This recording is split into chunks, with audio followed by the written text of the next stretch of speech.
பிரபல ரவுடி சரவணன் என்கிற bomb Saravanan A+ ரவுடிகள் பட்டியலில் இருப்பவர். கடந்த ஆண்டு கொலை செய்யப்பட்ட ஆம்ஸ்ட்ராங்கின் நெருங்கிய நண்பரும் பகுஜன் சமாஜ் கட்சியின் வடசென்னை மாவட்ட செயலாளருமான தென்னரசு கடந்த 2016ஆம் ஆண்டு ஆற்காடு சுரேஷ் பன்னீர்செல்வம் கும்பலால் படுகொலை செய்யப்பட்டார். அந்த தென்னரசுவின் தம்பிதான் இந்த பாம் சரவணன். தனது அண்ணன் கொலைக்கு பழிவாங்க ஆற்காடு சுரேஷை கடந்த 2023ஆம் ஆண்டு கூட்டாளிகளோடு சேர்ந்து கொலை செய்ததாக இவர் மீது வழக்கு உள்ளது. சென்னையை கலக்கிய பிரபல தாதா காதுகுத்து ரவி, குன்றத்தூர் வைரம், காக்கு வீரன் போன்றோரின் நெருங்கிய கூட்டாளியாக செயல்பட்டு பல்வேறு குற்றச்செயல்களில் ஈடுபட்டு வந்துள்ளார் பாம் சரவணன். கொலை மற்றும் கொள்ளை சம்பவங்களின் போது நாட்டு வெடிகுண்டுகளை வீசி எதிரிகளை துவம்சம் செய்வதில் கைதேர்ந்தவர் என்பதால் பாம் சரவணன் என ரவுடிகள் வட்டாரத்தில் அழைக்கப்பட்டு அதுவே பட்டப்பெயராகி போனது. இவர் மீது 6 கொலை வழக்குகள், 6 கொலை முயற்சி வழக்குகள், வெடிகுண்டு வீச்சு மற்றும் ஆயுதங்கள் பயன்படுத்திய வழக்குகள் என 30ற்கும் மேற்பட்ட வழக்குகள் நிலுவையில் உள்ளன.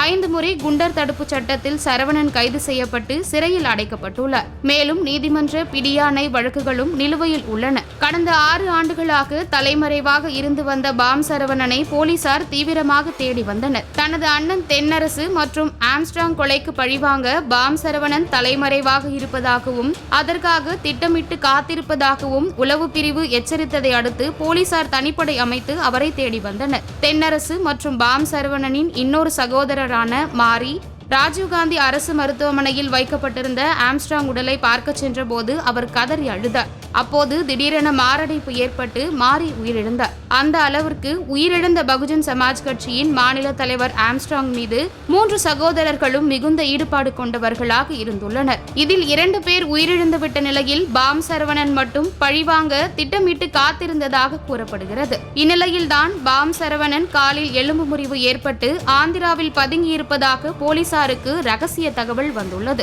இதையடுத்து கடந்த 14ஆம் தேதி ஆந்திராவில் தனிப்படை போலீசார் அவரை கைது செய்து சென்னைக்கு அழைத்து வந்தனர். பாம் சரவணனிடம் போலீசார் நடத்திய விசாரணையில் கடந்த 2018இல் என் அண்ணன் தென்னரசுவை கொன்ற சென்னை கோயம்பேடு பகுதியை சேர்ந்த ரவுடி பன்னீர்செல்வத்தை என் கூட்டாளிகள் வீரா, அப்பு மற்றும் வழக்கறிஞர் ராஜேஷ் ஆகியோருடன் சேர்ந்து கடத்தினோம். கோயம்பேடு காவல் நிலையத்தில் பன்னீர்செல்வத்தை காணவில்லை என வழக்கு பதிவு செய்துள்ளனர். அவரை கொலை செய்து உடலை எரித்து விட்டோம் என்ற பகீர் தகவலை தெரிவித்துள்ளார். தொடர்ந்து வியாசர்பாடியில் அவர் பதுக்கி வைத்திருந்த நாட்டு வெடிகுண்டு ஆயுதங்களை பறிமுதல் செய்ய அவரை அங்கு அழைத்து சென்றனர். அப்போது திடீரென போலீசாரை தாக்கிய பாம் சரவணன் போலீசாரை நோக்கி நாட்டு வெடிகுண்டுகளை வீசிவிட்டு தப்ப முயன்றார். இதனால் போலீசார் அவரை சுட்டு பிடித்தனர்.